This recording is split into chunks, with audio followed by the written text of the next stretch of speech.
নমস্কার, যুক্তি তর্ক সঙ্গে অর্কয় আপনাদের স্বাগত। আপনাদের সঙ্গে আমি অর্কপ্রভ সরকার। সবাইকে শুভ বিজয়ার প্রীতি, শুভেচ্ছা, অভিনন্দন। আশা করি শারদোৎসব আপনাদের সবার ভালো লেগেছে, ভালো কেটেছে। আমার দর্শকদের, আমার বিজ্ঞাপনদাতাদের, আমার সঙ্গে যারা যুক্ত তাদের প্রত্যেককেই শুভ বিজয়ার প্রীতি ও শুভেচ্ছা। সংঘপ্রধান মোহন ভাগবতের বিজয়া দশমীর বক্তব্য নিশ্চয়ই আপনারা শুনেছেন। সংঘের শতবর্ষ, আরএসএস এর শতবর্ষ, সেই 1925 সালে পথ চলা শুরু হয়েছিল, এটা 2025।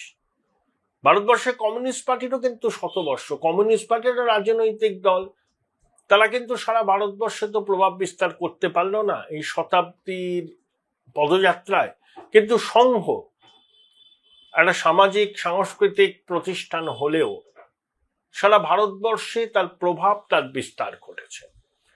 আমি একটা আপনাদের তথ্য জানাই। 2017 সালের হিসেবে ভারতবর্ষে প্রতিদিন সংঘের 57,000 শাখা হতো, সপ্তাহে হতো 14টা, মাসিক হতো 6টা। এই যে দৈনিক শাখা, আমি 2017 ফিগার বলছি, সেখানে 15 লক্ষ স্বয়ংসেবক যোগদান করতেন। আরএসএস এর মূল কথা কি? চরিত্র নির্মাণ বা character building. Doctor Keshav Baliram Hedgewar আমাদের কলকাতা মেডিকেল কলেজ থেকে ডাক্তারি পড়েছেন, অনুশীলন সমিতির সঙ্গে যুক্ত ছিলেন, স্বাধীনতা আন্দোলনে অংশ নিয়েছিলেন। ডক্টর হেডগেওয়ার থেকে মোহন ভাগবত, এই 100 বছরের জার্নি। আমি আরএসএস কে মূলত মনে করি কালচারাল এন্টারপ্রেনার। তারা তাদের ভ্যালুজ, সাংস্কৃতিক মত সেল করতে চাইছেন ভারতবাসীর কাছে। তারা সেলার, তারা বিক্রি করতে চাইছেন। বায়ার হচ্ছে ভারতবাসী। দেখুন সংঘ কি বলে? সংঘ বলে মূল্যবোধ ভিত্তিক পরিবার, সমাজ। তারা রাজনীতির কথা বলে না। 91 সালে উদারীকরণের পর আমাদের জীবনের অনেক কিছু পরিবর্তন হয়ে গেছে। তারপর এখন তো প্রযুক্তির আগ্রাসন, প্রতিদিনই নতুন প্রযুক্তি মানুষের জীবনকে একেবারে নাড়িয়ে দিচ্ছে। যারা এই প্রযুক্তির সঙ্গে তাল মেলাতে পারছেন না, তারাই পড়ছেন সবচেয়ে মুশকিলে। এই সময় সংঘ কি বলছে? যে এই পরিবর্তনশীল দুনিয়ায় টিকে থাকতে গেলে, বেঁচে থাকতে গেলে পারিবারিক মূল্যবোধ, সাংস্কৃতিক মূল্যবোধ, সনাতনী ঐতিহ্যকে আঁকড়ে থাকতে হবে। তাহলেই এই প্রযুক্তির আগ্রাসনকে রুখে দিয়ে জীবনটাকে জীবনের মতো করে কাটানো যাবে। 91 সালের পর থেকে সংঘের মতাদর্শ অনেক বেশি অ্যাকসেপ্টেড হয়েছে সারা ভারতবর্ষে। দেখুন সংঘ কাল্ট ফিগার পছন্দ করে না, তারা খুব ব্যক্তি পুজোকেও পছন্দ করে না, আবার ব্যক্তির ভূমিকাকেও অস্বীকার করে না। তারা এটা জানে যে নরেন্দ্র মোদী স্বয়ংসেবক ছিলেন, নরেন্দ্র মোদী প্রধানমন্ত্রী হওয়ায় সংঘের দীর্ঘদিনের অনেকগুলো এজেন্ডা বাস্তবায়িত হয়েছে। যেমন রাম মন্দির নির্মাণ হয়েছে, 370-35 বিলোপ হয়েছে, ট্রিপল তালাক নিষিদ্ধ হয়েছে, আজ বাদে কাল অভিন্ন দেয়ানি বিধিও চালু হবে। মার্টিন লুথার কিং 16 শতকে প্রোটেস্ট্যান্ট চার্চের বিরুদ্ধে বিদ্রোহ করেছিলেন। তাদের ইমপ্রোপ্রাইটি, তাদের স্খলন, মার্টিন লুথার এবং তার সমসাময়িকে অনেকের মূল্যবোধকে নাড়িয়ে দিয়েছিল। তারা একটা এক্সিস্টেন্সিয়াল ক্রাইসিসে পড়েছিলেন। সেই এক্সিস্টেন্সিয়াল ক্রাইসিস থেকে মুক্ত হওয়ার জন্য তারা নিজেদের মতো করে পথ বেছে নিয়েছেন। 91 সালের পর থেকে ভারতবর্ষে যে উদারীকরণের পথে যাত্রা হয়েছে, তাতে আমাদের অনেক পুরনো মূল্যবোধ, পুরনো দৃষ্টিভঙ্গির বদল হয়েছে। তার সঙ্গে প্রযুক্তির আগ্রাসন। সেই সময় টিকে থাকতে গেলে ওই পরিবার কেন্দ্রিক মূল্যবোধ, কি বলবো, সনাতনী ভিক্ষায় অটুট থাকা, এইগুলোই সংঘ গুরুত্ব দিয়েছে। দেখুন তারা মনে করে এদেশে যারা মুসলমান আছেন তাদের সঙ্গে হিন্দুদের ডিএনএ এক। এই মুসলমানরা কনভার্ট হয়েছেন, এরা আগে হিন্দু ছিলেন। তাই রাষ্ট্রবাদী মুসলমানদের সঙ্গে সংঘের কিন্তু কোনো বিরোধ নেই। যদিও মুসলমানদের খেপিয়ে তোলা হয় তথাকথিত ধর্মনিরপেক্ষ রাজনৈতিক দল এবং অনেক সামাজিক প্রতিষ্ঠান যে আরএসএস মুসলমান বিরোধী, আরএসএস কি বলবো আর কি, অ্যাগ্রেসিভ হিন্দুত্বকে প্রমোট করে। অ্যাপারেন্টলি অনেকের সেটা মনে হতে পারে, কিন্তু আরএসএস এর কার্যক্রম খুঁটিয়ে দেখলে বোঝে যে আরএসএস কিন্তু বলে যে রাষ্ট্রবাদী মুসলমানদের সঙ্গে তাদের কিন্তু কোনো বিরোধ। ইন্দ্রেশ কুমার আছেন না, মুসলিম রাষ্ট্রীয় মঞ্চের সঙ্গে যুক্ত। আরএসএস এর 36টা অ্যাফিলিয়েট আছে ডাইরেক্ট।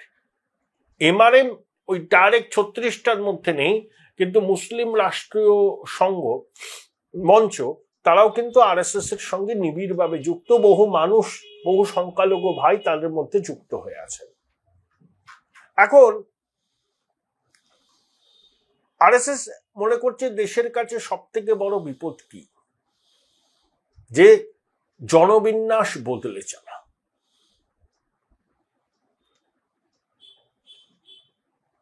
যেমন তারা বলছে 1000 বছর আগে ভারতবর্ষে হিন্দু পপুলেশন যা ছিল স্বাধীনতার সময় সেটা কমে 30 কোটিতে দাঁড়ায়।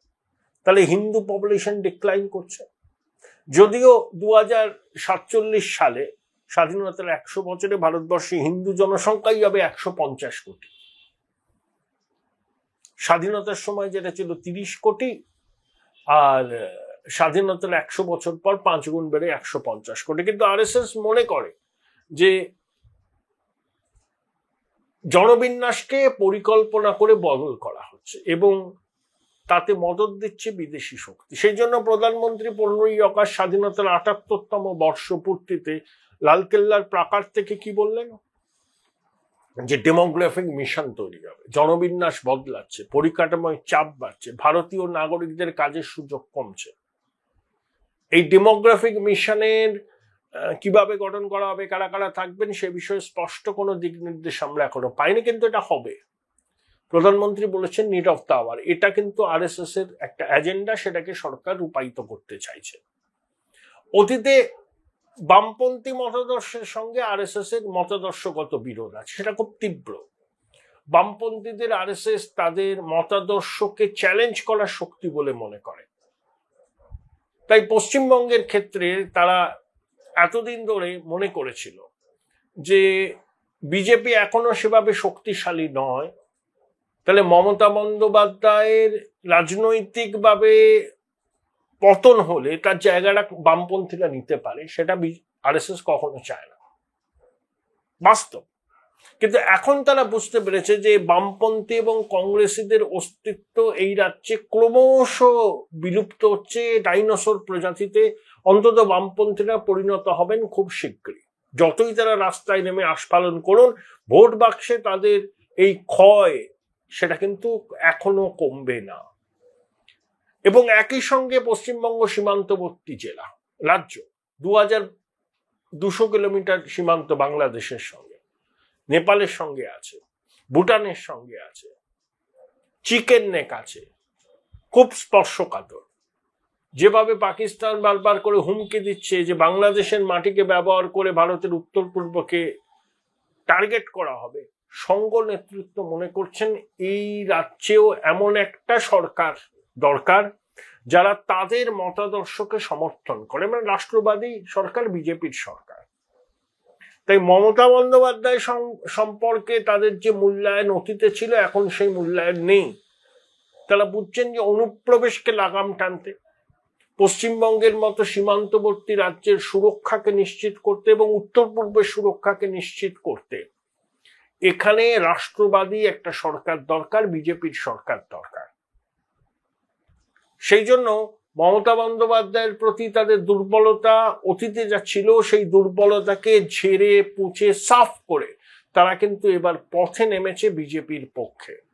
স্বয়ংসেবকরা তো এমনি রাজনৈতিক দলের কর্মীদের মতো প্রচার করেন না, তারা ডোর টু ডোর ক্যাম্পেইন করেন। জঙ্গলমহলে, মেদিনীপুরের বিভিন্ন জায়গায় সংঘের উপস্থিতি এখন যথেষ্ট, কি বলবো, তীব্র উপস্থিতি। উত্তরবঙ্গে তো আছে, মোহন ভাগবত তো কয়েক মাস আগে 10 দিন এই কলকাতায় ছিলেন। সঙ্গে শাখার সংখ্যা বাড়ছে জিওমেট্রিক প্রোগ্রেশনে।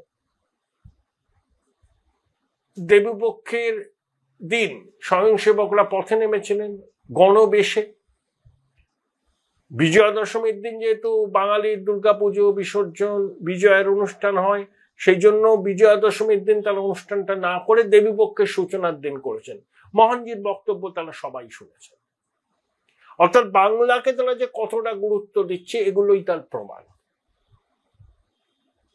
তাহলে আরএসএস মমতা সম্পর্কে তাদের যে অতীত দুর্বলতা ছিল সেই দুর্বলতা কাটিয়েছে।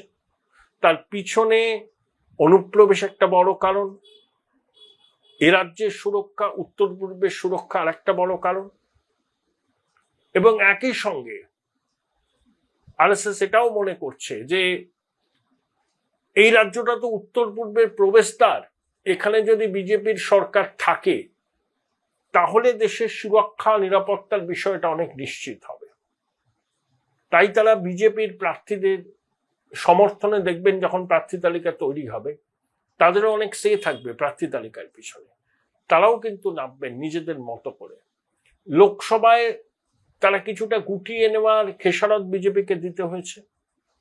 নাড্ডা বলেই পেরেছিলেন যে বিজেপি এত বড় হয়েছে, আরএসএস এর দরকার সেভাবে নেই, সেটা সঙ্গ ভালোভাবে নেয়নি, সেজন্য 400 পারের স্লোগান তুলে 240-এ থেমে যায় বিজেপি।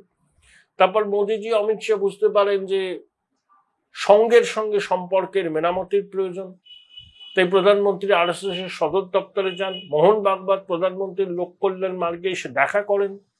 মহারাষ্ট্র, দিল্লি, হরিয়ানায় আরএসএস সক্রিয়ভাবে বিজেপির পাশে দাঁড়ায় এবং বিজেপি জয় হাসিল করে। বিহারেও তারা নেমেছেন। পশ্চিমবঙ্গে আরএসএস মধ্যপ্রদেশ বা গুজরাটের মতো শক্তিশালী না হলেও তাদের শক্তি এখন যথেষ্ট বেশি, আগের তুলনায় বহুগুণ বৃদ্ধি পেয়েছে। তাই তারাও এবার বিজেপির পক্ষে পথে নামবেন, ডোর টু ডোর ক্যাম্পেন করবেন। যেভাবে তারা প্রচার করেন, হয়তো সরাসরি বিজেপির কথা না বলে তাদের যে ভাষ্য সেটা তুলে ধরবেন এবং সেই ভাষ্যের সঙ্গে বিজেপির তো কোনো বিরোধ নেই। আরএসএস এর সক্রিয়তার উপর বিজেপির কেন্দ্রীয় নেতৃত্ব অনেকখানি নির্ভর করছে পশ্চিমবঙ্গ জয়ের বিষয়ে। Join Indian Institute of Hotel Management now. Right choice, right decision.